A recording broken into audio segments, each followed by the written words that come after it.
Why would anything have happened? Don't Yep. worry about Everything's it. fine here, YouTube. Everything's fine. Everything has been everything fine. everything has always been working.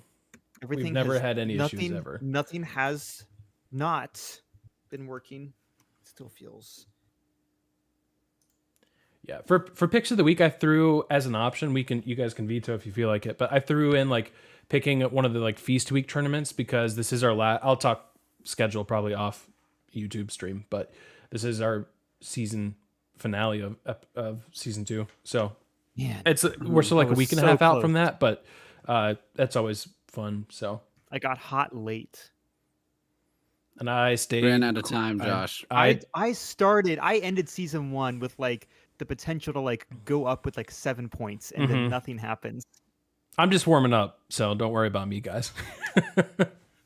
All right. I picked Baylor, and they got beat by 40, so that's pretty fitting. All right, I think I'm good. If you guys are, I'll hit my recording and I'll get us started. Oh yeah. Good. Sweet. Oh, hold on. Let me record. Hey, stop clipping. Okay, we're good now. All right. Welcome to the show. Listeners, it's good to have you here. This is the season 2 finale. The 3 of us have managed to actually record together for all of you. So I know I was out last week and Johnny was out last week or the week before, and we've all died at various times. We're all very much alive, very much looking forward to this show. Yes. Look, there's been a lot of college football chaos. We're going to be talking about that. We're going to unfortunately have to address the fact that my picks this season have been abysmal. So bad, in fact, that I almost feel I owe the audience an apology for it. Maybe not quite that bad, but pretty bad. We'll talk about that later. But before we get into all of that, Josh, what's up, man? How's your week? It's been a while since I've talked to you. It's been a while. We've not been alive at the same time for what feels like months. I'm hoping and I'm praying that this stays true. I've not had to turn on my AC. And I know this is something that you guys have not had to worry about for, I think at this point, 6 months. But down here, we're finally in like low 70s as the high. We're getting like kind of 50s at night. Chill. Leaves have not started changing yet. We'll get that in like 2 weeks. But in the meantime, it at least is justifying the early darkness. It has been beautiful. I've been vibing. It just feels calmer now. You can tell there's, and I think it's also the resignation of how bad the Cowboys are. I think there's just a settling that has happened, and it's nice. Yeah. Yep, that's good. Fall is fully here. I mean, it's dark right now while we're recording, which has, at least for me, that has not been the case yet. And it is just pitch black. There's nothing outside the window at all, but that's okay. Yeah. It's basically, it represents how much is in my brain right now. Also, nothing. Johnny, what's up, man? How's your week? Just sports equinox other than baseball at this point. Yeah. So watching everything. Yep. Soccer, basketball, got to do that double take every now and then with the bottom score line to make sure that wasn't a women's or men's college basketball game instead of football. Some of those results are jarring. Yes, they are. Until I realized Buckeye game on Saturday, nice, about as good a weather as you could ever ask for in Ohio the second week of November. Good game for the Buckeyes. No complaints from me. Yeah. I agree. So I have had a good week as well. My week has also been filled with many sports equinox things. I was not on last week's episode because I was actually taking in some college basketball. You can find the coverage of that, I think, on Instagram. It's still up on our story archives. More to come there. But one of the places I also went to is I went to Muncie, Indiana. I was there on Tuesday because there was no more. Jerry's got a timeshare there. Yes, he does. There was no more important event on Tuesday night than Ball State Miami. Don't let anyone tell you otherwise. A lot of confusion. A lot of people talking red versus blue. Unclear what that was about. Weird. Ball State was clearly wearing their alternate black uniforms, which are great. Miami wearing their white and red. So I don't know what that was about. But I drove. I don't think either of you have been to Muncie, Indiana, if I'm correct. But It's still on my bucket list. yeah, as it should be. I am driving to this game, and for probably a 2-mile stretch before I actually get to the stadium, there is just on both sides of the road, just every single chain restaurant you can possibly imagine. It's literally like it's unbelievable. Like, name a random chain restaurant. Cheddar's. Somehow Josh just immediately named probably the one that wasn't there, but every and honestly, you know what? It maybe it was buried in the Chili's, the Applebee's, the Taco Bell, the Chipotle. They might be defunct. Hang on, I'm looking it up now. let me There's got to pull be a up Cheddar's another- in Muncie. Do they have a combined Applebee's IHOP? Because that is Oh, now in existence. Wow. I did not see that. I did see both individually. There was an Applebee's, there was an IHOP, but I don't think they were combined, as far as I know. And now I'm trying to see if there's actually. I think there is a Cheddar's in Muncie, Indiana. I'm confirming now. Yellow Pages, which has not been relevant for decades. don't you worry. I went to the Cheddar's website. Oh, dang it! It's not there. And there is none there. Ugh. So I'm sorry. That's my fault for trying to go to. Of all- Okay, first of all, who says name a sorry. chain restaurant and Josh just says Cheddar's? How is that your It's first definitely guess? not. Well, Because sometimes it's funny. yeah, I mean it was. Is there because there's a Cheddar's down here. It's like a bad chain. Or not bad. I've never been. I assume. Yeah, there's one down in College Station. So I assumed. That's my bad. That's my bad. You know what they say about assuming. It's a bad thing to do. Yeah. Here, how about let's try this again. Don't. We're gonna start the bit brand new. Yeah, the audience has no idea that you said Cheddar's. Yes. Guys, name a random chain restaurant. Tumbleweed.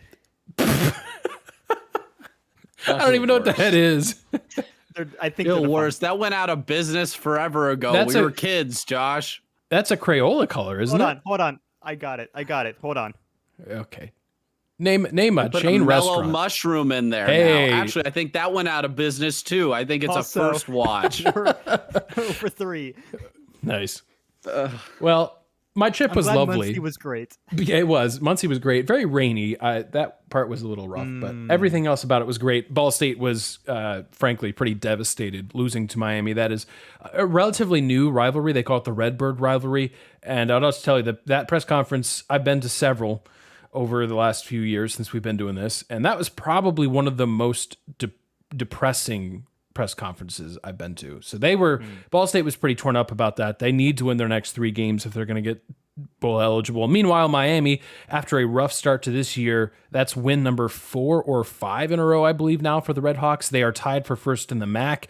I'll be there probably in a week or so. So stay tuned for more on the Red Hawks, but they're looking good to repeat. They've got a pretty easy, I shouldn't say easy path, but the path is certainly there. They play Kent State this week, and Kent State is probably, Johnny, I don't know what your worst list in college football looks like, but I'm guessing Kent State is unfortunately easily far and away number 1.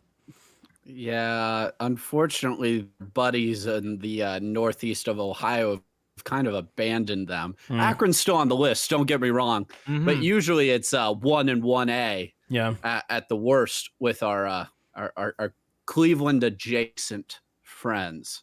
Not this year. I mean, Kennesaw State, I will say, was giving Kent State a run for their money before that upset win over Liberty.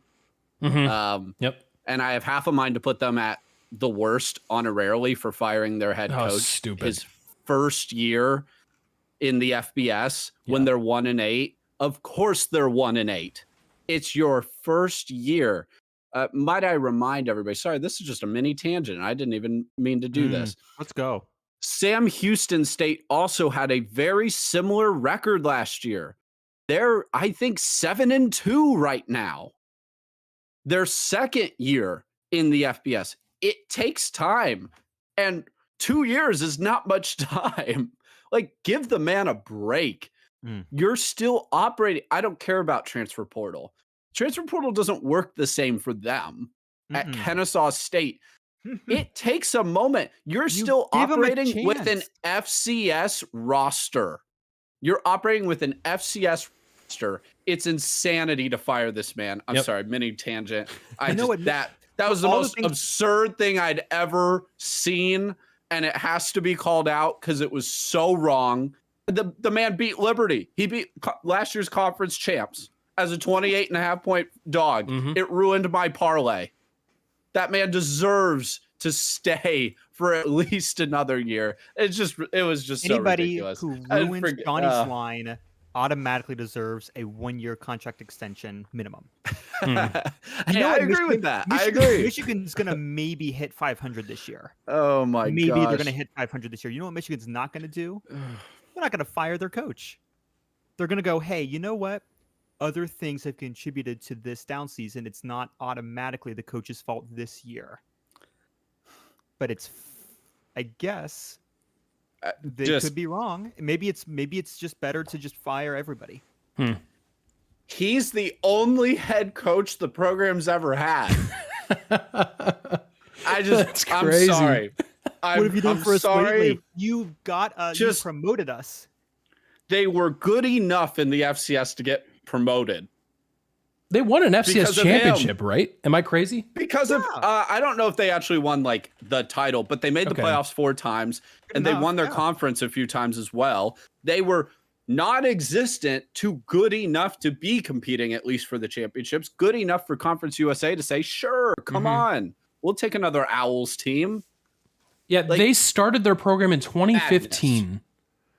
What are we doing here? What are we- I'm like, I Time to bring some understand. young blood in. Like when Florida State fans are ticked off that they're 1-9, correct. Yes. You should be. What are proper expectations for the Kennesaw State Owls? Honestly, were their fans even that upset that they're 1-8? Because I would like to think that the good people of Kennesaw in Georgia are Mhm. probably like, yeah, we just have to go through this at the beginning. You, Like yeah, you they're take not the year or happy two about down. it, Yeah. but you just are kind of like, well, this is kind of how that works. Teams in the Premier League, when their teams get elevated to the Premier League, aren't like, man, I hope we're battling for a top 4, a Champions League spot. No, they just don't want to get relegated again, like right back to where they came from in the championship. Like, Wait, even fans are more reasonable than the AD at Kennesaw State. So Mhm. I'm sorry, whatever. I'm reading This I'm wasn't a reading this- topic. We didn't mean to No. talk about this. No, Just we're about to get second gear ridiculous. because Dumb. I just read their statement. I did not. Over the last 3 years, the results on the football field have failed to support our goal of building a competitive FBS program. Technically, that's a non-starter because you have not over 3 years had FBS teams. Yeah. How you may have already said it at the beginning, and I was searching this, but wow. That's wild. Where is Kennesaw? How far is it? A drive? That's It's Atlanta area, I think. I think it's all close, right, I can make it. close-ish. I can make it to Atlanta. Okay. Um, Yeah. Now, be careful. You walk in there, they may just hand you the job. yeah, But- and I'm going to use my first. You know how Ron Swanson was in the government to destroy it from within. Yep. Maybe how about Gladiator? And Russell Crowe's character, Maximus? He was going to get offered the job of Caesar. I think Johnny, those are the historically correct terms, right? He was offered the job of Caesar. Oh, absolutely. Yes. Yeah, he was going to get promoted from boss of war to boss of Rome. Romans notoriously known for waiting their turn to be in a Yeah. position of power. Exactly. Yes. He was offered the job in order to destroy or to like make it a republic again. That's what I would do. I would be the Maximus and I would give the job right back to the head coach. I like it. Easy. That's my first official act. First and last. First official Kennesaw act is- State currently 5th in the bottom 5 Okay. list. So, Fair enough. you got Kent State, Southern Miss, UMass, and our friends Akron Hmm. ahead of them. Or below them, however Akron- you wish to describe. Yeah, I was Yeah. at Akron a couple weeks ago actually covering their game against Buffalo. And it like number one, that game they almost came back for, like from a 30-point deficit. That was nuts. But it's like, because I don't know if they'll stick with Joe Moorhead. They actually just got rid of their athletic director this week at Akron. But he's gone then. Yeah, which makes me think Joe Moorhead's gone, which is a bummer because like that program has been, short of like a couple random years, has been, as you mentioned, one of the worst in college football, like consistently. And like from watching all the games this year, because I'm a nerd and that's what I do, like there is obvious steps, but their record's probably going to be around, 2 like right now, if they lose out, they're 2-10. They might find a way to win one more, go 3-9, which would actually, here's how bad it's been for Akron. And I don't know why we're talking. This is a great season finale. This is great. This is what you wanted to listen to. If Akron wins about these teams enough. Yeah. If Akron wins one more game this year, and I think they have 3 more opportunities, which, by the way, Kent State is one of those. So it's almost certain that they get that 3rd win. That will be the most wins the Zips have had since 2018. It'll be the most conference wins they've had since 2018. And again, yes, it's a low bar, but you're at least moving slowly, albeit, but you're at least moving in the right direction. So just in my brief interactions with Joe Moorhead, I was really impressed. Even after a very, very tough loss, thought the press conference was really solid. And again, there's always so much you can read into it. Worth noting that after the Akron game, that game ended, he did immediately ask how the Ohio State-Penn State game went. Obviously, he's a former Penn State offensive coordinator, so he had still had some interest in that. Unfortunately, he received the bad news that the Penn State offense did absolutely nothing in that game. But, all right.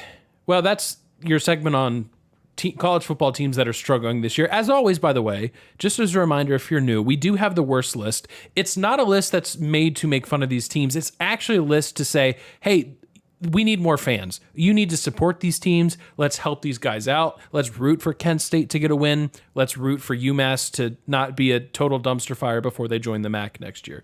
That's what that list is for. Pretty wild. There's hope. Yes. UConn's 7-3 this year. Yes, they are. 7-3. Bounce back year for UConn. Yep. These teams don't stay there. Yeah. Yep.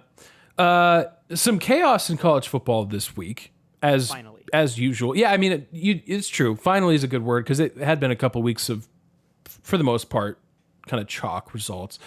Not this week, because you had Miami. They were the recipients of a field storming. Georgia Tech, the Fighting Engineers. I know you're editing that. Did call that. That wasn't a pick of the week. Oh. But Johnny can attest. Called that upset. Very good. I mean, Miami was due, right? This was their fourth game trailing by double digits in the second half, and they finally didn't find some miraculous ref call or something. Yeah, they were playing with what I call stupid fire. And eventually you get burned by stupid fire. Yes, and they were. Which, is this where we need to talk about SMU being the only undefeated team in the ACC now? In conference play, at least? I'm so ready to go back to the games and be like, hold on, what if I said better words there? Because that was some of the worst radio you would have ever heard. So sorry. I am so excited now to go back to SMU's website and see the tickets are now $300, even though they used to be $5. Hey, well, good on you for getting them when they were $5. Most likely. You were there, Josh. You were one of the originals. I was the OG. Mm-hmm. I went there. Hey, if you weren't there for Houston Christian, I don't want to hear it. Yep, exactly. Even though I was there for only half of it, I still got my hat. So shut up. Yep. I mean, good for them. Truly wild. And their one loss, which is a game that I think we all watched in week 2, a horribly ugly game, but it was against an undefeated BYU team. Like, what the heck? And BYU, those lucky dogs. Talk about stupid fire, man. Oh, man. Well, okay. BYU fans, don't come for me. Is BYU actually really very good? I couldn't tell you. Miami, what? They dropped in the AP, I think, to 12. Mm-hmm. Miami, in reality, is a good team with a fantastic quarterback. That's it. Which is why they play with fire every week. And that's why they could probably because there's no elite team this year, they could probably take out any of them on the right day. But they also can lose to Georgia Tech, which, by the way, Brent Key is I think this is like his 8th win as an unranked Georgia Tech That's team crazy. over a ranked team, which that man's turning Georgia Tech into Purdue. Be careful. Like, I'm not so sure BYU's really good, or if they're just the team this year, because there's always that team kind of destiny that's like, how do they keep winning? Like, I can't even fully like, they're a good team, mind you, but and I know it's a rivalry game, I know it's the Holy War, but that Utah team is awful, partially because of the injuries, but they're terrible. There was no reason for that game to be in that situation. No reason for it. So I don't know. BYU, like, it's just their magical year, man. Like, I wouldn't be shocked if they're somehow 13-0 or 12-1 in the college football playoff, and it just doesn't go well for them at that point. But who cares? Like, if you make it, you make it. So, Side note, really disappointed in SMU's fan base right now. I can still get tickets for this weekend's game hosting Boston College for $19. Okay. I mean, Good for you, though. Boston College is tricky. I know. if Castellanos plays. Yes, fair point. I could also same price, wait a week, or sorry, technically 2 weeks, and go to the Cal game. Better. Ooh. The better. Same Calgorithm. price. Like, get that Calgorithm going. Yeah. So my beef this week is unfortunately a beef I'm recycling from week 1. Big Game Brian. Brian Kelly, man. Another big game disaster class. Like, sure, lose to Alabama. Happens. LSU fans are not Who going to be hasn't? happy about that, but it's happened. You understand it. Alabama, like LSU, fighting for their playoff lives. You got dismantled at home. And here you are after the game complaining that Alabama was blitzing up, what was it, 42-6 in the fourth quarter with your starters in the game still. I think that's, as I understand it, that was either a quote from Brian Kelly this week out of the press conference or just rumblings. Question, Brian, why are your starters in the game down 42-6 late in the fourth quarter? I'd love to hear an answer for that. I mean, what are we doing? You got Grant Nussmeier back there who had been beat up all game long. What is he doing in the game with 4 minutes left? I don't think they switch quarterbacks at all. What are you doing? Man, Brian Kelly Trying is to get the rest of his turnovers off boy. Nussmeier before the next game. Oh boy. James Franklin, and understandably so, gets a lot of flack for his failings in the Ohio State game especially, but just in big games in general. What I need from the media as a whole, I need the same energy with Brian Kelly. Because it's not quite as bad. He at least got Notre Dame to a playoff. Or 2 maybe. But it was a disaster once he got there. And again, I know he hasn't been at LSU forever. But basically, LSU enters the year with everyone in the country knowing what their issue is, defense. And they basically said, nah, it's fine. We'll run the same group out there. We'll be all right. And you got smoked by Jalen Milroe again. Like, I don't know. If I'm LSU, you're not firing him because I don't even know what that payout is. It's probably ridiculous.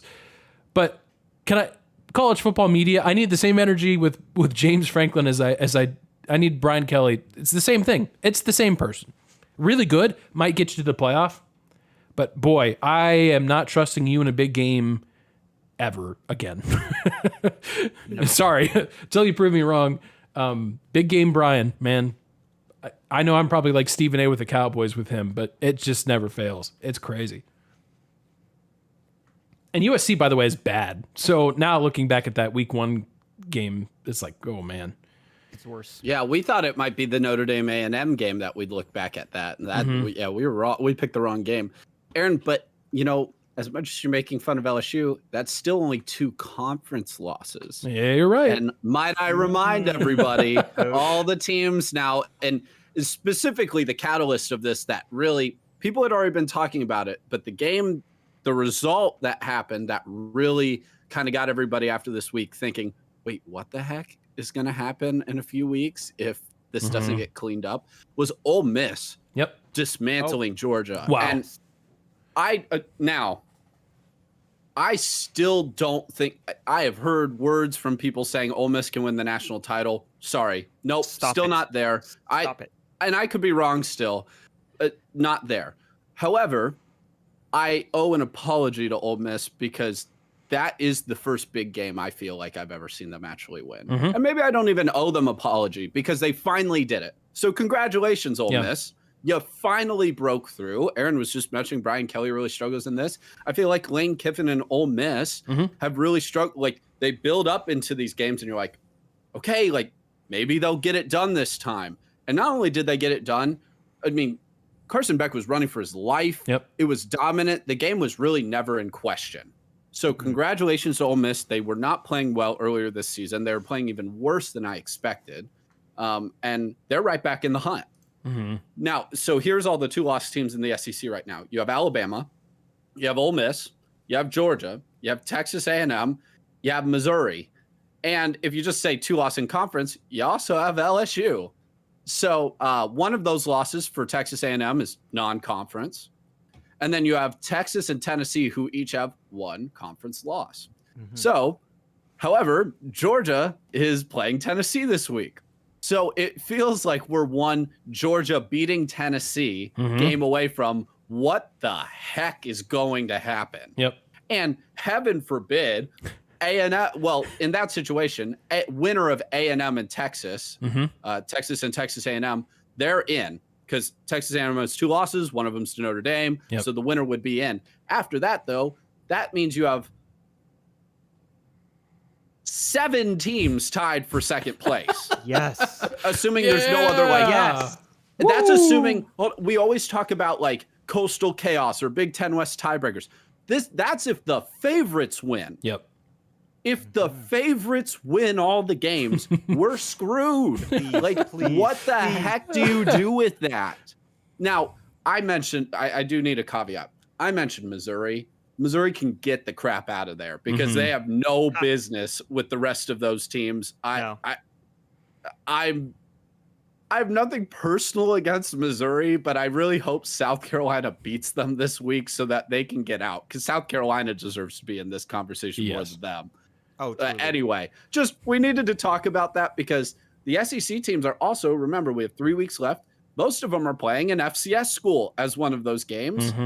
And some of them play their ACC rival last week of the season. So we're finishing up SEC play real soon. Yeah. So I don't even know. Nobody can tell me really what the tiebreakers are because they also need the results of random other SEC games to happen basically to figure it out. So no one has a clue if this situation were to happen, who the second place team is. What if it is Missouri somehow? What do you do with that? Yeah. I just it's unbelievable. It should be point differential and Missouri should be kicked out just for point differential. That should be a tiebreaker somewhere. Yeah. It's and like and obviously you're having the discussion about who the second place team is for this SEC title game. Then you have the conversation after all the dust settles, like, okay, there's multiple SEC teams getting in this playoff. How the heck are you determining that? Like, they've all beaten each other. You've got a committee that may or may not be watching these games, deciding this. Like, oh my, that'll be wild. Now, will I have sympathy for any of these teams? No.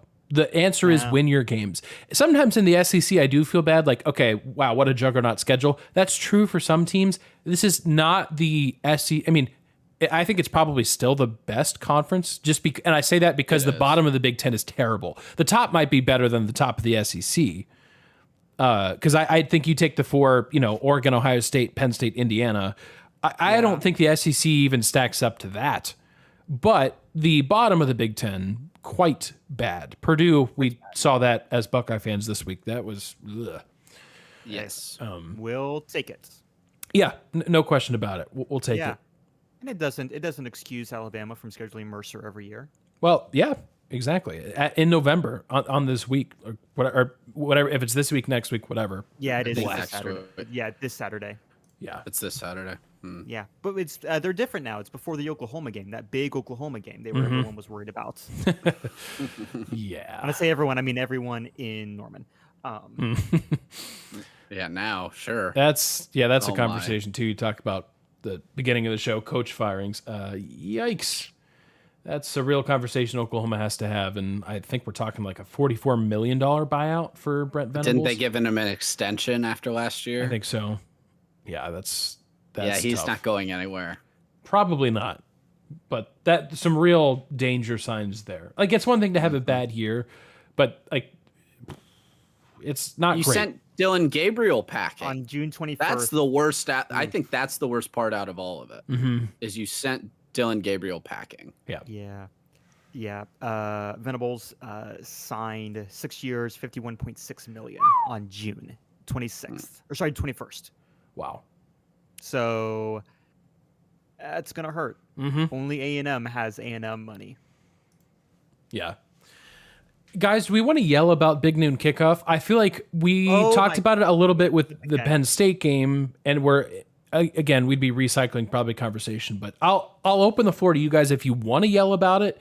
Lots of Always Buckeye down to fans yell and about even just fans in general are, not super thrilled with this. It was announced today, by the way, as we're recording. Ohio State, Indiana will be a noon game. I think it's 6 noon games in a row for Ohio State. It's a whole conversation, not only from our perspective as Ohio State fans, but Penn State's wideout was not against Ohio State, B was against whatever team they played on Saturday, and it was on Peacock, and I didn't get a chance to watch it, but I heard the presentation was terrible. Yeah, everybody said that. So I think, I think there's a few things to set up before. This disproportionately affects Ohio State, Penn State, and Michigan when they're good. Mm-hmm. Because the West Coast schools will never be put on Big Noon Kickoff when they're home, at least.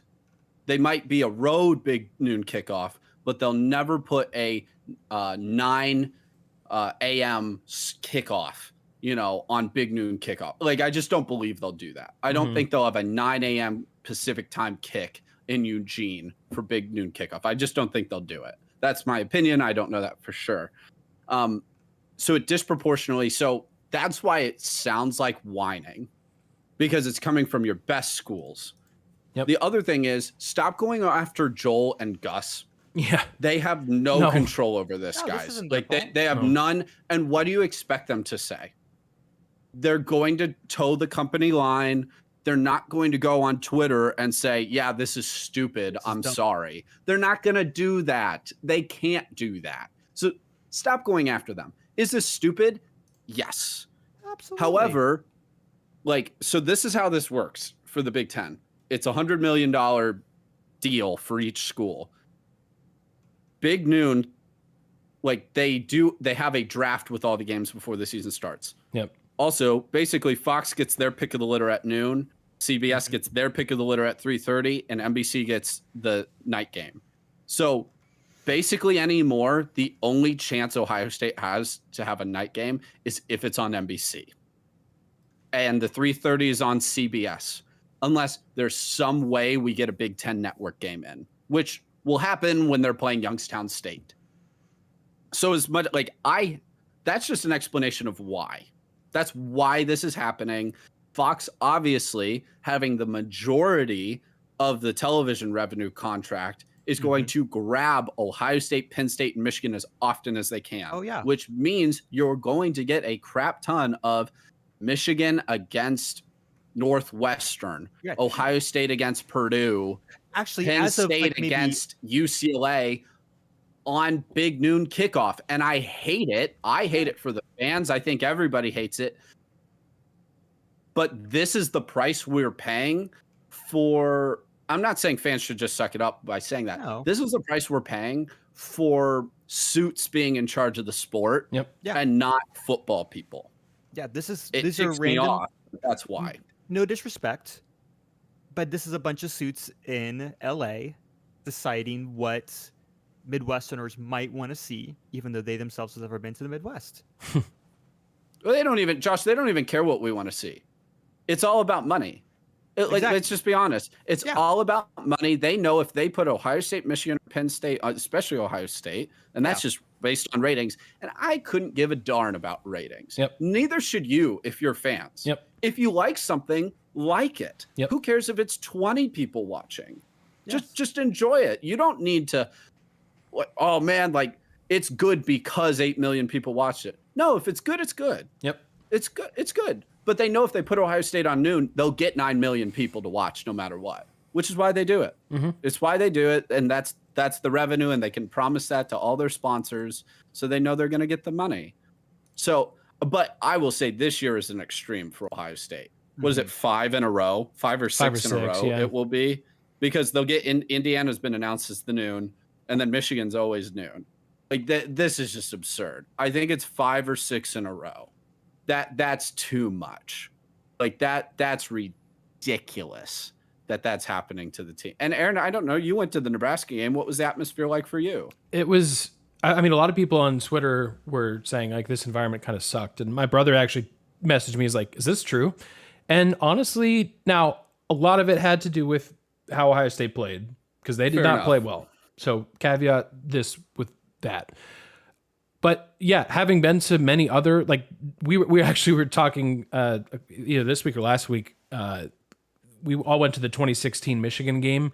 And someone on Twitter said something like, I would have given my life for Urban Meyer that day. And obviously, again, nothing's going to top like number 2 Ohio State, number 3 Michigan.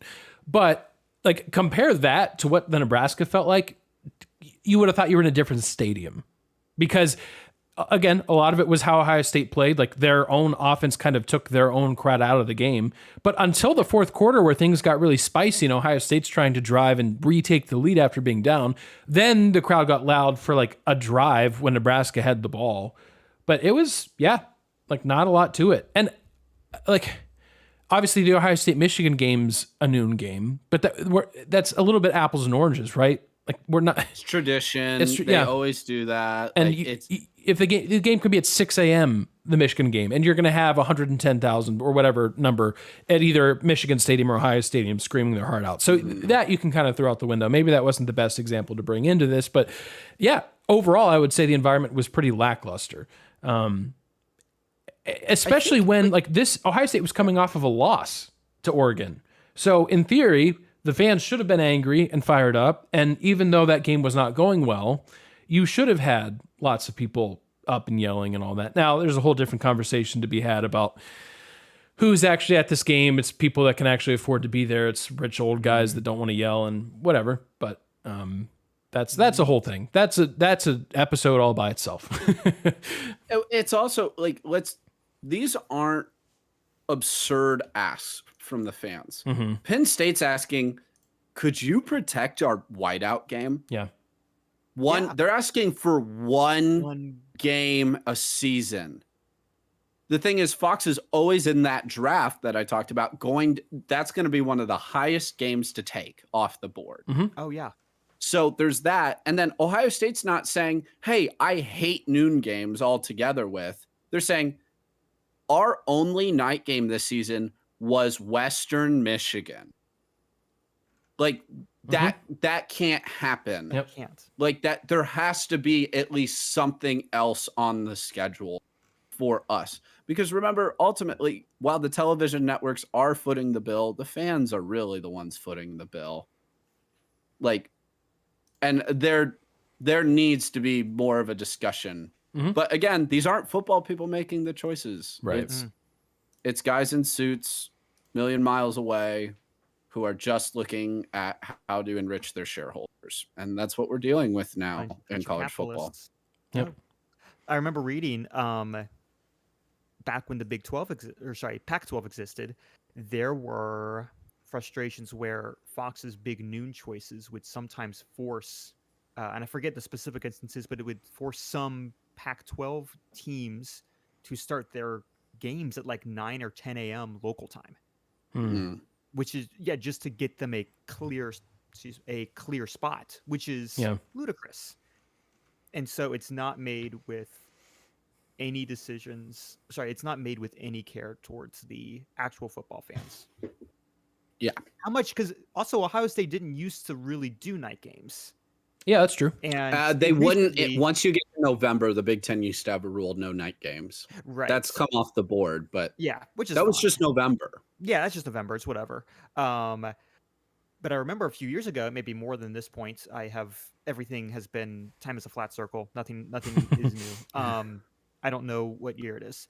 But relatively recently, Ohio State like upgraded its lights pretty massively, pretty significantly. Mhm. And I've been like in the back of my mind, kind of looking back into, okay, what was the last time like a significant night game happened since they bought the lights? And maybe one or two coming off the top of my head. Like it's been pretty much a waste of an investment. Yeah. Again, doesn't matter. They're one of the few they're one of the few programs that can turn a profit, but or a non-profit profit. But still, it's a big waste. Mm-hmm. Yeah. So, I mean, this conversation will continue. It's not something that will actually be fixed in the near term because these contracts are built way out into many, many years. So we're kind of stuck. Similar to how we're stuck with this 12-team playoff, but we'll see how this turns out. Honestly, if there's a year where the 12-team playoff could be really good, it actually is this year. So that I'm happy for that. Before we move on to other segments, I know we talked a little bit about games that are happening this week. Anything else that's jumping off the page? I mean, obviously Tennessee, Georgia, that's the big showdown, top 10 showdown with major SEC, college football playoff, etc. implications there. Is there anything else that you guys are really dialed into? Ohio State trying not to run into the center field wall at Wrigley Field against Northwestern this week? Underrated game of the week is definitely Tulane at Navy. Navy was finally able to regroup last week after a couple just bad losses. They kind of let that Notre Dame game become 2 losses, but they were able to regroup. They're still in the race for the American conference title race, but they have to win against Tulane. Tulane has no conference losses. Both of them were non-conference. They are traveling to Annapolis to play that game. So underrated game. And then this is going out on a limb. My upset pick, I won't pick it to be a natural upset, but I think they will cover, is Oregon traveling up to Camp Randall to play Wisconsin. Oregon has not been tested at all, and that's more of a credit to them than their opponents. Like the lack of quality from their opponents. I give Oregon huge credit for the run that they've been able to go on. I think this might be their first real taste of some Big Ten road trouble. I'm saying it's close at half. Oregon's eventually able to pull this out, but I wouldn't be surprised if Oregon only won by 7-10 points. Okay. It's a 14-point spread right now. I bet that game's interesting and close. Okay. I like it. I'm kind of waiting on Luke Fickell to really pull that big win. And so far in almost 2 years, it has not happened. And I'm not saying it's happening this Saturday. I'm not sure that's the one, but I'm waining for him to beat a Penn State, for him to beat maybe an Ohio State. I don't know. Maybe that's dreaming, but yeah, I don't know. Beating a Michigan, considering where their program's at, maybe beating an Indiana. But so far hasn't happened yet. But I'm excited for some action. Wednesday we have Western Michigan, Bowling Green. There's currently a 4-way tie for first place in the MAC. Western Michigan and Bowling Green are two. Yes, amen. They're 2 of those 4-1 teams in the MAC. So they play on either Tuesday or Wednesday. I said Wednesday, now I'm thinking it might be Tuesday. I don't know. They play at some point this week. You should watch it. That'll be great. So big game there. Western Michigan was the last remaining undefeated team in the MAC until Northern Illinois beat them. If you haven't been paying attention to Northern Illinois since their win over Notre Dame, they've actually somehow struggled in MAC play. They are better when they play top 5 teams, apparently, or teams that are undefeated in conference. So go figure on that. I think they actually might be Bowling Green's only loss in the MAC. It's stupid. The MAC is beautiful. We love it. So I'm watching some action this week as we get prepped for Saturday. So looking forward to that. So the MAC can have a 4-way tie for first place, and we applaud them. But the SEC can't have a 6-way tie for second place. Is that what you're saying? Hello, human resources. As long as Hello, human resources. As long as Missouri isn't the outcome, I applaud it. Fair No, enough. especially if Missouri's the outcome. Gross. No, I Yes, don't. Yes, gross. Because I then want it to we be have gross. to put them in the playoff, and I Yes. want to have the dumb SEC argument of, well, they're technically the second best team in the SEC. We have to put them in. No, they're not the second best team. They got in from some stupid tiebreaker, and the I fact that want they them- played the least number of the top teams out Yes, of I the want rest them- of them. I want them to somehow accidentally sneak in and get No. throttled by They're Notre so Dame or bad. something. They're so bad. Or Indiana. I'm sorry, Missouri. You're not so bad. You're so average. Mhm. You have no reason to be in this conversation. Yep. Agreed. I'm keeping my eye out on Tennessee, Georgia, especially given the I hate the hype. Georgia's That- done if they lose. Yeah, They're it's done. not false. Like, it's not a false statement. I'm just right now I'm reminiscing about how nonpartisan ESPN used to be as far as its SEC fandoms. Mm-hmm. And I'm like, it's not that it's not a big game, because it 100% is. It is. And I'm going to watch it because I'm very interested. I don't want to watch all the hype. I am going to watch it. You're mad But they're I'm- not going to Annapolis for the Tulane Navy game instead. Truly. Yeah. Mm. I don't know why they don't. It was Veterans Day just a few days ago. Fair You're enough. gonna pull that card. Yes. Yes, pull that I card, pulled Josh. that. Hey, it worked. It worked for Army UNT. It did. The Air Force side of that air naval base came out. Well, Or yeah, air and naval the base. side that caused them yes. to make a 13-minute touchdown drive. That just incredible. America's drive. Yes, indeed. All right. Well, Did you looking. guys realize you could take the whole quarter? Because it turns out you can just take the whole quarter and do whatever you want. Yeah, apparently so. HB Slam all the way. Amen. All right, picks of the week. We're here in the same place that we were in season 1. So, Johnny, congratulations. We've known this for forever, but you are the winner of season 2 picks of the week, regardless of what we actually pick here. So, congratulations. We'll give you some slow claps for that. So, again, the prize for this season is a Panda Express burrito. The issue is that I don't think the Panda Express burrito exists yet for everybody. Last I saw, this was in like test kitchens or whatever. So I don't think it's actually available. So we're going to have to do a bit of DIY, maybe get a tortilla from Chipotle. And Maybe we just bring them a pack of tortillas. There and you go. ask. That's Nice people of Panda Express. The health department loves They're when nice bring people. outside food in Yes. and go. Well, it's "Use prepackaged, this." Josh. I'm not opening it. It's just buy Oh, it from the sorry. grocery store and walk it over. I apologize. I assumed if it's prepackaged, if it's sealed, It's I trust sealed. you. Here, sign It's this waiver fine. that we have where we can now cook with your food. Yes. Please take my money. Just for me. yeah, I mean, you just you for me. would just Listen, kindly it's explain me. to them, Chill. I won season 2 of the Fifth and Excuse Goal me. picks of the week. I don't Fifth even- and Gold podcast. I'm sure you're familiar. Yeah, We exactly. did send.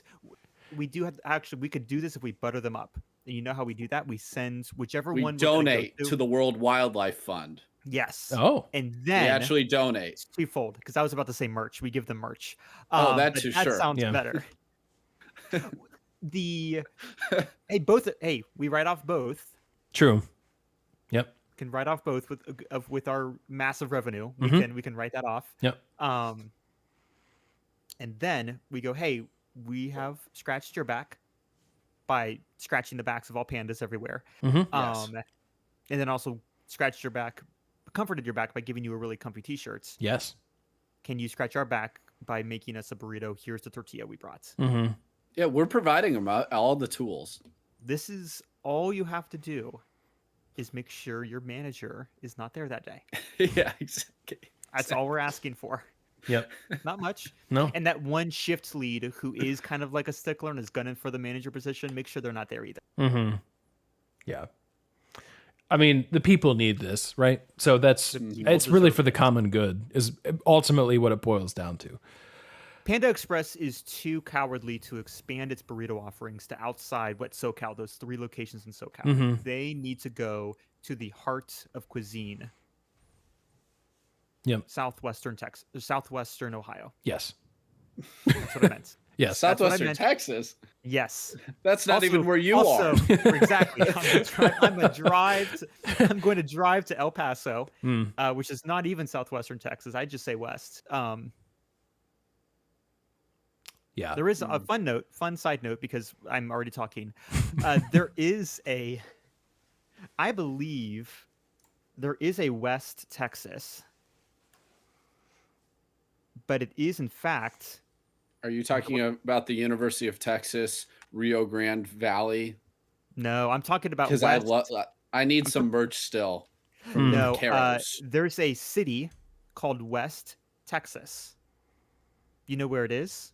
And I know why. Please tell me it's in the east. It's North in Waco. Central. It's north of Waco. Let's go. It is firmly east central Texas. Wow. Just like an hour south of Dallas, which is North Texas. So good job, guys. And maybe West was formed when they hadn't finished. No benefit of the doubt. How big? No. What if I told you it was named after the first postmaster of the city, whose name was West? Thomas West. Wow. That's crazy. And they went, "It's not going to confuse anybody. Let's keep it. It's the 1800s. What do we care?" Yeah. Huh. That's incredible. We were talking about picks of the week. Yeah. Okay. So here's our scoreboard right now is Johnny with 14 points. Josh, well done, by the way. 11 points. Not enough to win, but you did pour some points on at the end. So well done. I had less than Josh. Do I have to say my points? Yeah. Okay. 8. Gratification. That's what I had. 8. It's not. Great. It's not gratification for me. I can tell you Josh that. is the only one who got last week. Right? Yeah. Gonzaga, so. Well, right, because I picked Baylor. They lost by 40. That's how that. If there's any summary of picks of the week for me, it was last week. I think I was picking against Johnny.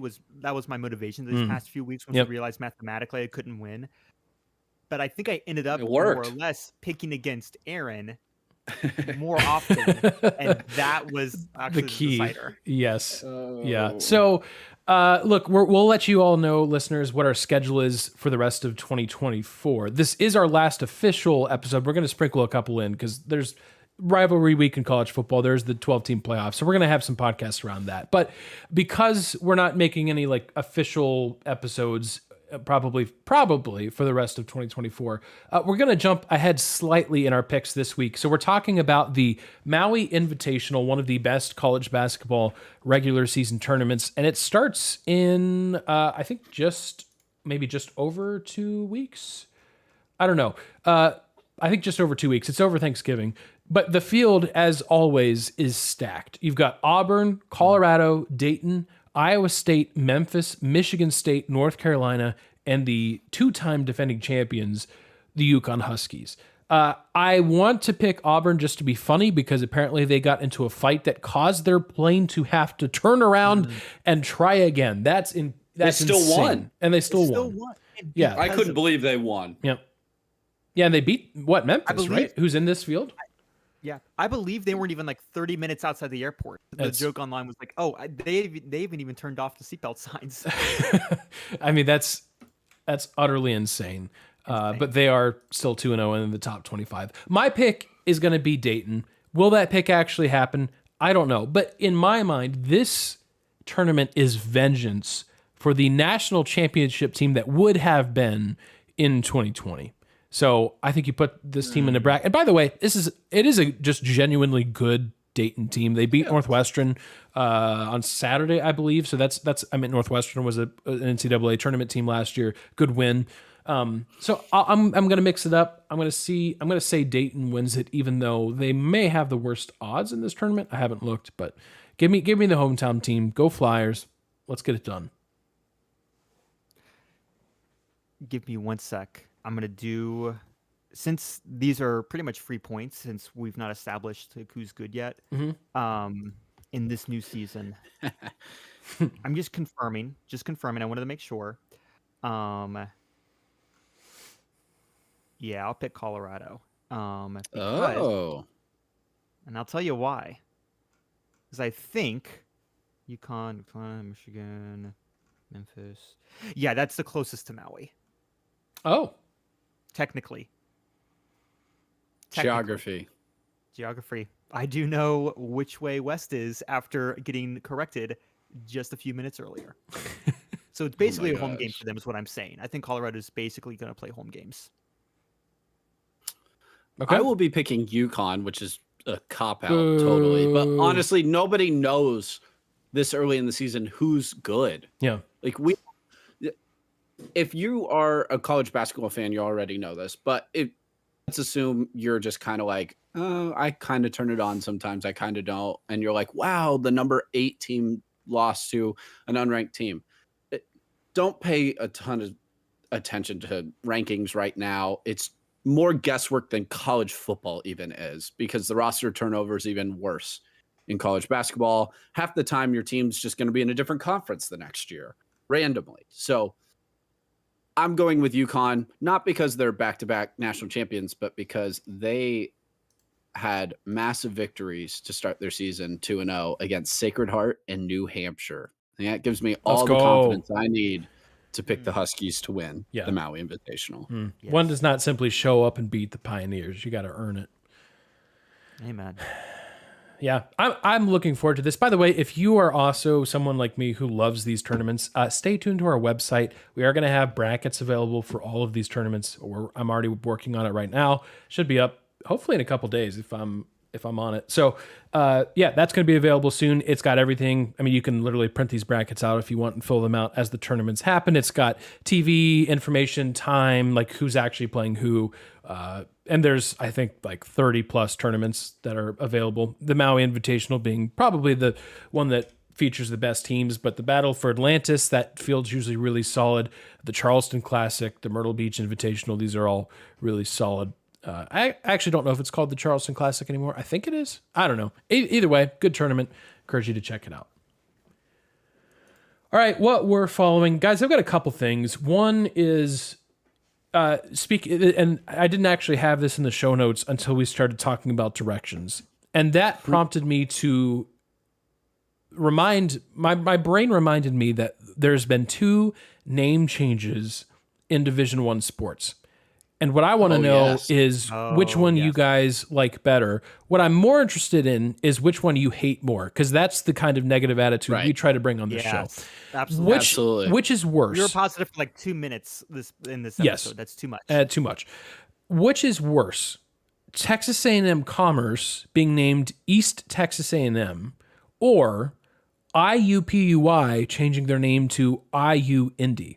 And if you're wondering, so awful. If you're wondering what the heck is IUPUI, it used to stand for Indiana University, Purdue University at Indianapolis, or something like that. It was glorious. It was so good. Those that know, the real ones know that we would call it Ooey Pooey. R.I.P. to Ooey Pooey. But which one's worse, IU Indy or East Texas A&M? Oh, they're both so bad. Josh, I don't even know. So my thing with Texas A&M Commerce switching is I'm not even angry with the rebrand. Texas A&M Coastal was on the board. Oh, come on, man. You even have the teal basically like Coastal Carolina. Ready to go. Yeah. It's right there. You're the Islanders. It would have been. I guess it has. You're thinking Texas A&M Corpus Christi, I think. Oh, I'm thinking of the wrong. I think so. The one I'm thinking of, they're the Lions. They're like navy blue and gold. Oh, that Texas A&M. Okay. Never mind. Ooey Pooey. That's my answer. I was about to convince you. I'm like, listen, it's okay. It's Ooey okay. Pooey. Okay. Got Ooey you. Pooey's the answer. Yeah. Yeah. Never mind. I thought the Islanders rebranded, and I'm like gonna lose it. Yeah. Fair enough. Johnny's about to storm. Johnny's about to invest in pitchforks and just go ham. No, Ooey Pooey. I want. Here's my hot take. I want messier named schools. I love, and especially since when driving to Pittsburgh, and Aaron knows this because when I took him to Pirates games, we would pass through a few different places, that were just great. One we would pass through, I believe, Indiana, Pennsylvania. That was the main one. Oh, yes. And it was Indiana University of Pennsylvania. Yep. Couldn't be any more confusing. And then I believe there's also the University of California, Pennsylvania. I think so. And both are just fantastic Mhm. and just so. I don't know what's um, wrong with the state of Pennsylvania that they just can't. It's just why. Like, Yeah, the California University of Pennsylvania, or Cup. but then there's also Pennsylvania Western University, California, which is also a public university in California, Pennsylvania. Sometimes it's known as Pennsylvania Western. Oh, Shortens to What? Penn West. what? No. Sometimes No. shortens again to Penn West, California. So I want more of those, is what I'm saying. mhm. Man, and I thought the University of Texas Rio Grande Valley Oh, I'm sorry. Gauchos That's was what it is now. That was what California University of Pennsylvania was, and then in 2022 they rebranded to Pennsylvania Western University, California. So That's actually okay. That's the made worst it one. That's That's horrible. not better. That's is. not better. it's better because it's worse. You're right. I want more Why? complexity. Because now it's just Penn West, which is Josh, that's what did they you shortened know UTRGV? There's too many consonants yeah, there Rio for Grande clever. Valley. You know, remember we talked about this, I think last year. Yes. They have not one, but two home stadiums for football games. Not one, but two main campuses. Yay. I love that. Hooray! Go Aw. University of Texas, Rio Grande Valley. You know what they used cheering to be? for you guys. I'm Yeah. just going on Wikipedia, and I'm. They used to really- be this two is- different schools. Yeah, I would have gone to Texas Southmost College. Yeah. Well, I I'm would've looking gone- I up would've their gotten every basketball degree I schedule. We got to possibly could know. from Texas Southmost. All right, so new segment that I've just decided to do just now. If I can find again, because they may have multiple fight songs. If I can find one of them, I'll put it here. Editing Aaron will put it here. If I can find multiple, maybe I'm playing multiple at the same time and you want to drive your car off a cliff. Just quick update though. This is our update section on UTRGV. Most recently, big win over champion Christian, 110-60. And Whoa. by the way, Yeah. they only lost to Creighton by 13 points. They put 86 Oh, up on Creighton. They did. So Yep. let's Yep. go. Cole Go Brenner Vaqueros. had to go crazy in that game to Mhm. save them. Yep. I watched that game. Yep. Wow, real fan. I'm Yes. a real fan. Amen. I don't know how this would work. I'm so close. They need to be UTRGB, and it's the gamer Oh. school. Yes, that's good. Check out my UTUG. See, it really rolls off the tongue, It doesn't really it? rolls off the tongue. Yeah, it It needs to be really harder. rolls off the tongue. Check out my UTRGB setup. Yep. Yeah, it's not like ooey pooey. Like, Right. There's enough vowels in ooey pooey. Yeah. There's no vowels in Utrecht. Uter. No, I got Uter. my I got my Uter. UTRG. I got my UTRGB, my UTRG bachelor's degree. Utrecht. It's Utrecht. done. I feel like I'm trying to speak Icelandic again. Yeah. Yes. Awful. This is my new favorite segment. Season 3 might just be talking about this team. We might become a Rio Grande Valley Vaqueros podcast. So look out. You never know. What are we? Okay. Yeah, that wasn't even what I was following technically. I was going to follow something about how NBA viewership's down, and I was going to talk about how I think everyone at this point is just pirating streams. But yeah. that Well, I'd segment was rather way that more than, fun. like- So Also, but you were just Cavs. gonna talk about- Yay. yes, that's also. I did want to bring that up. Cavs. 11-0 Avalanche. Cleveland Cavaliers. Unbelievable. Avalanche. Yep. I mean, they played Golden State on Friday, and it was a 40-point margin by halftime. And Golden State's That- good. They're like 9-2. That soothed my soul. Mm. Like that was great. Yep. Specifically because it was Golden State. That Mhm. that was awesome. Yeah. Really, really My great. Pistons look like Thank an you, actual Cavs. NBA team, so I'll take that. They're somehow better than the Milwaukee Bucks right now. So that's a whole conversation. Yeah. That's not going well for the Bucks. Clearly missing Thanasis Antetokounmpo, so that's the downfall of their team right now. They're missing their glue guy. Look what just falling apart. Anyways, that's it for me. Someone else, please take over. Josh, yours is the most fun version of this, so I'll go next so that we cap with you.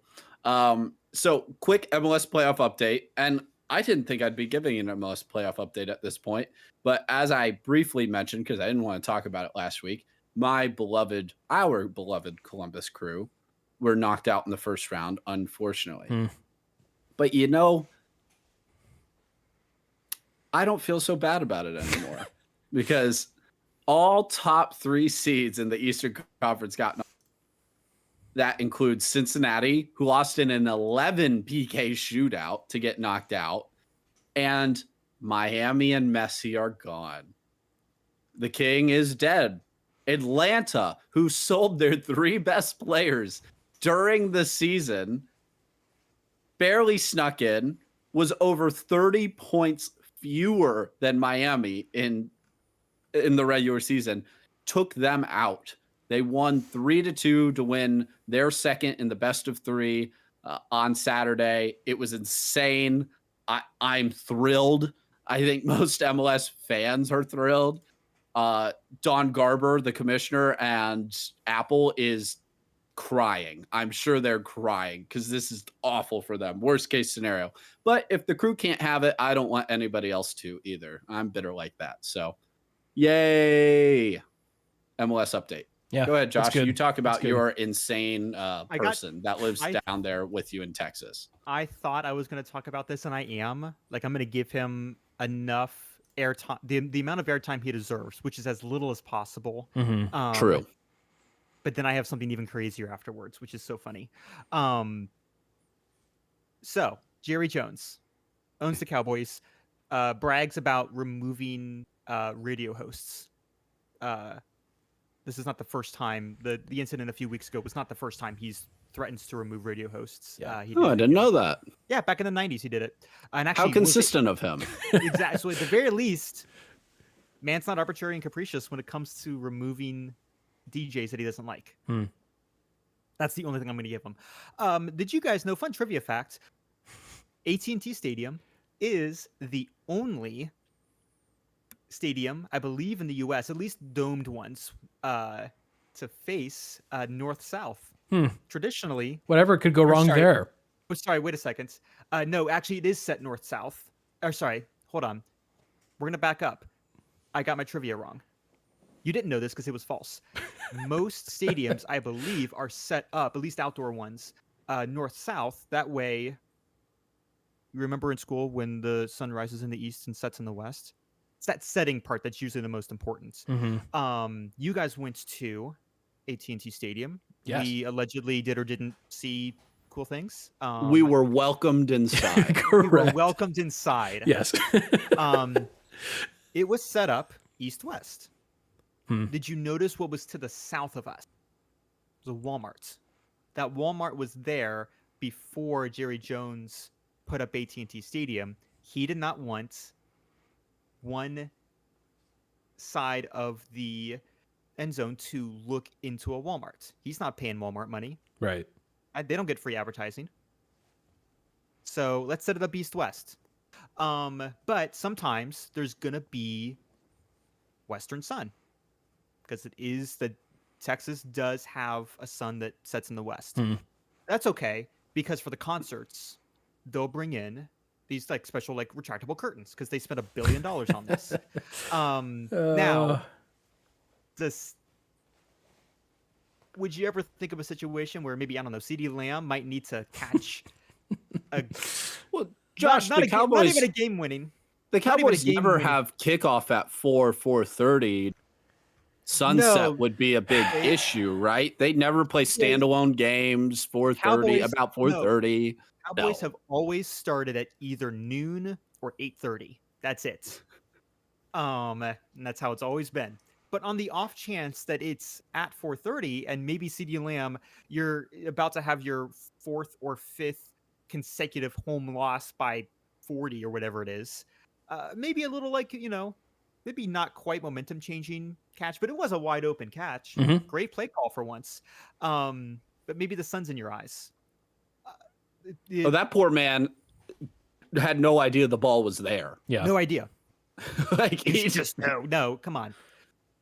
So like, what do you mean Jerry- he should just know? He's and Jerry blind. said, "Oh, what? I'm going to build it. What am I? You want me to make a new stadium then? But no, you have curtains. I'm not going to use the curtains." Today, at the press conference, 2 hours was ago, This was the Mike best. McCarthy gave. I believe it's still at AT&T, or it could be at like that star building they have up north.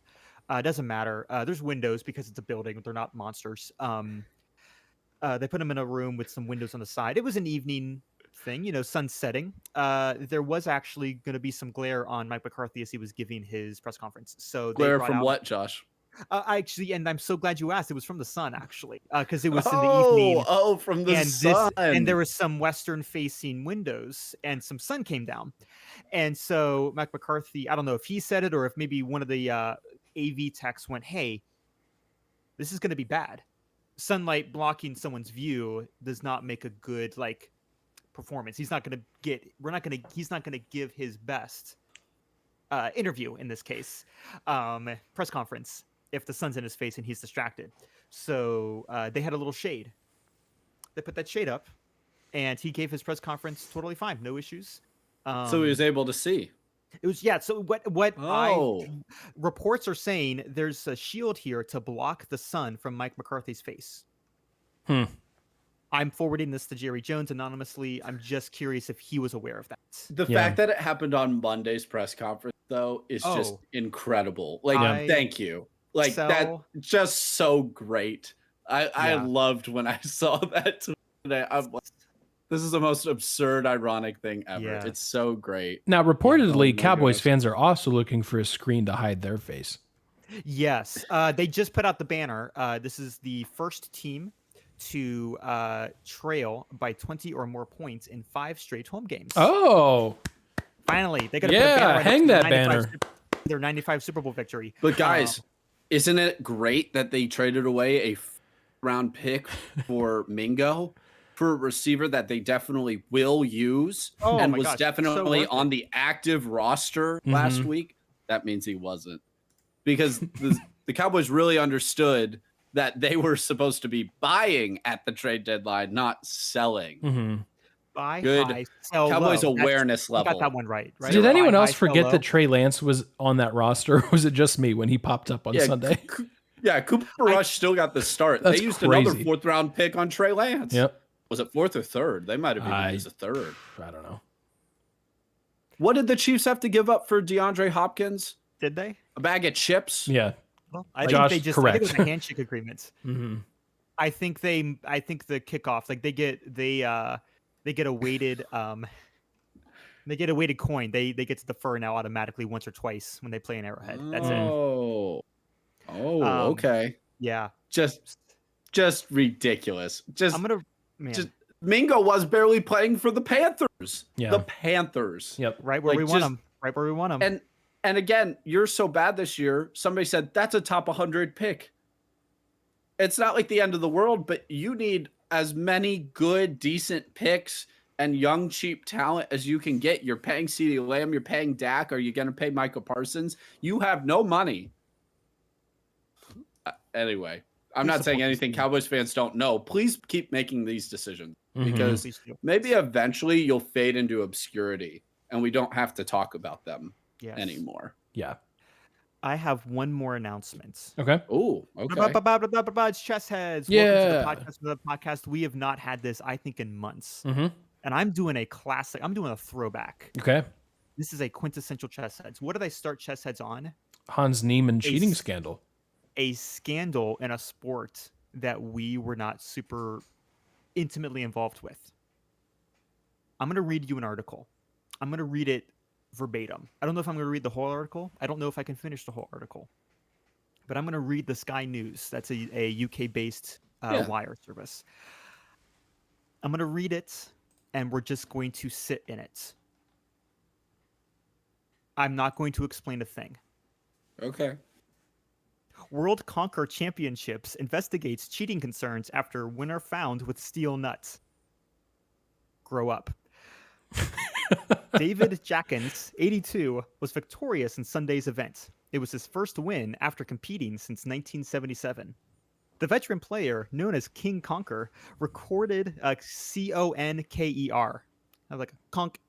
Like if you were just like reading a comic book and Batman just like bonked a guy. Yep. Conk recorded several victories in which he destroyed the other player's Conquer with one hit.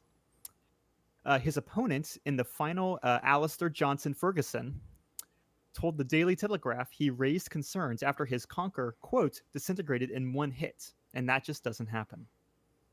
A fake steel Conquer, painted brown, was later found in Mr. Jackin's pocket. Oh, man. He denied using it during the tournament in Southwick, Northamptonshire, and said he only had it with him. Country we're in now. Okay. Southwick, Northamptonshire. See, that's about as good as I'm going to give you. And said he only had it with him for, quote, humor value. Humor spelled with a U.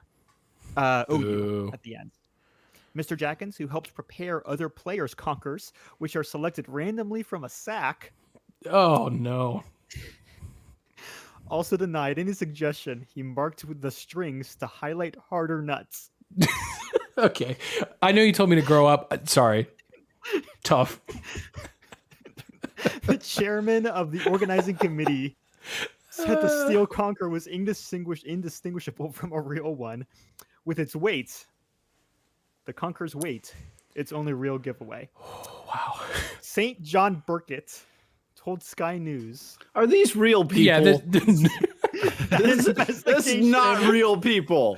I'm going to send you an article with pictures in it. It's going to be real. They're not AI generated.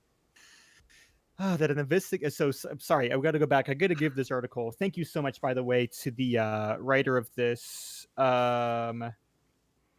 Oh, they're not putting the author of this? Wow. Probably for his own protection. Probably. Man, all right. So where were we? St. John Burkett told Sky News that an investigation of a video suggested no foul play and that Mr. Jackins had called the cheating claims, quotes, a load of nonsense. We are currently minded to think that the win was fair and that the steel Conquer was kept in the pocket throughout, but just need to complete the last parts of the investigation. He told the Sky's Kay Burley, whilst Mr. Jenkins put his hand in his pockets at the end of the match and indeed threw a Conquer from a different pocket into the crowd. He was very closely watched by 4 judges. I love that they're like, this was indistinguishable visually, but also visually, nah, this is probably fine. Yeah. It looks like it was absolutely impossible for him to cheat. We have got some various other testimony that indicates innocence. Mr. Jackins, whatever the UK would say, it's probably like Jackeen because they don't know, won the men's competition, but lost in the overall final to women's champion Kelsey, Banschbach, originally from the United States. Let's go. Who took up the game last year when she moved to Suffolk. No. Come on, UK. Shire, you mean?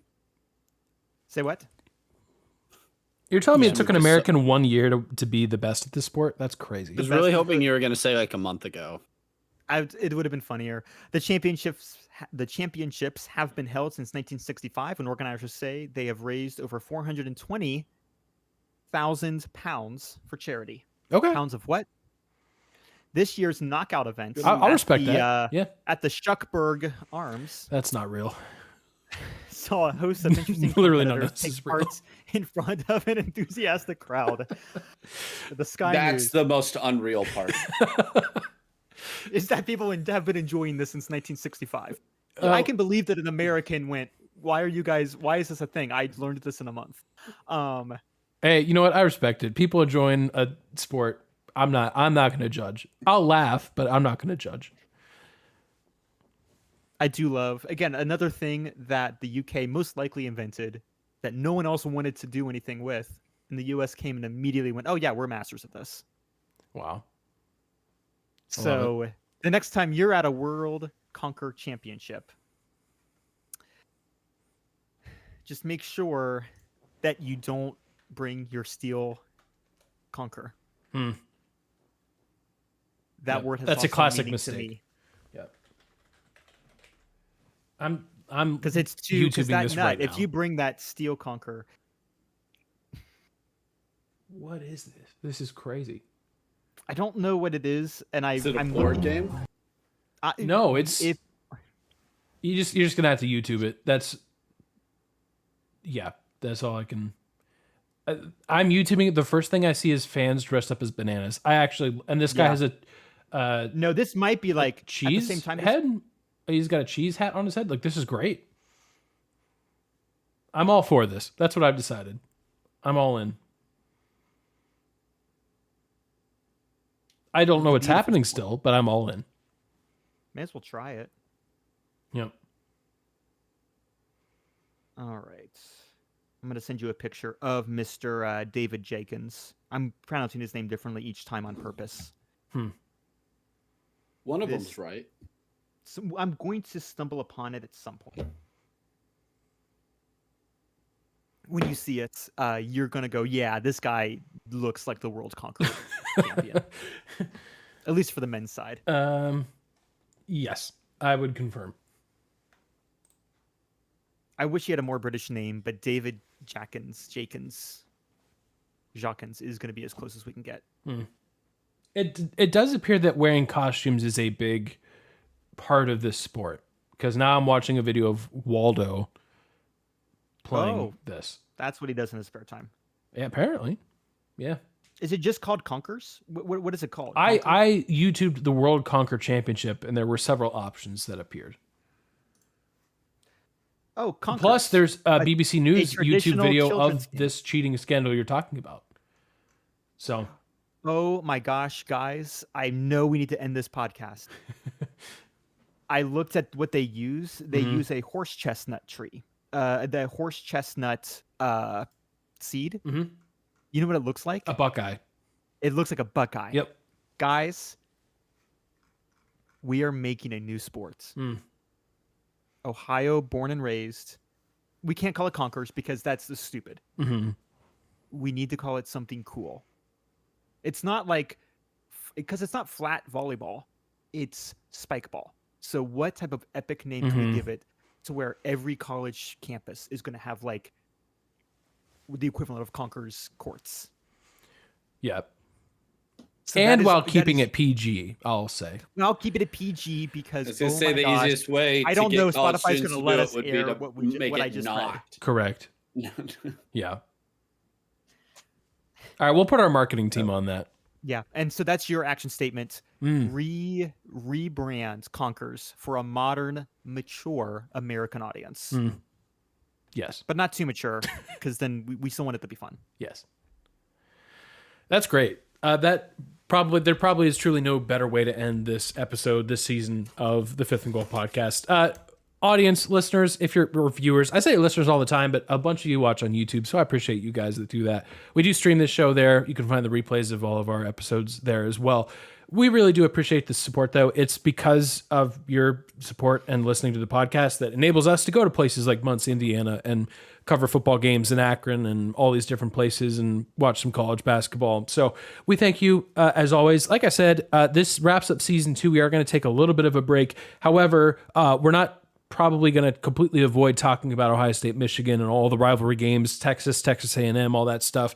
We're not going to completely avoid talking about the college football playoff as we get into December. So stay tuned. We'll probably have an episode pop up here and there. We'll send out the schedule to you all as we kind of know it ourselves. But yeah, for myself, for Josh and Johnny, we thank you for listening to another episode, another season. We're excited. Season 3, I'm going to do my best to have a soundboard that I can play stupid sound effects. That's what I'm going to try to figure out in the break. We'll see if it happens or not, but we're hoping for dumb sound effects. So stay tuned for that and for UTRGV basketball. That's what we can promise you in season 3. All right. UTRGB, it's right there. It's right there. It's right there. Thanks, listeners. We'll see you next time. UTRGV.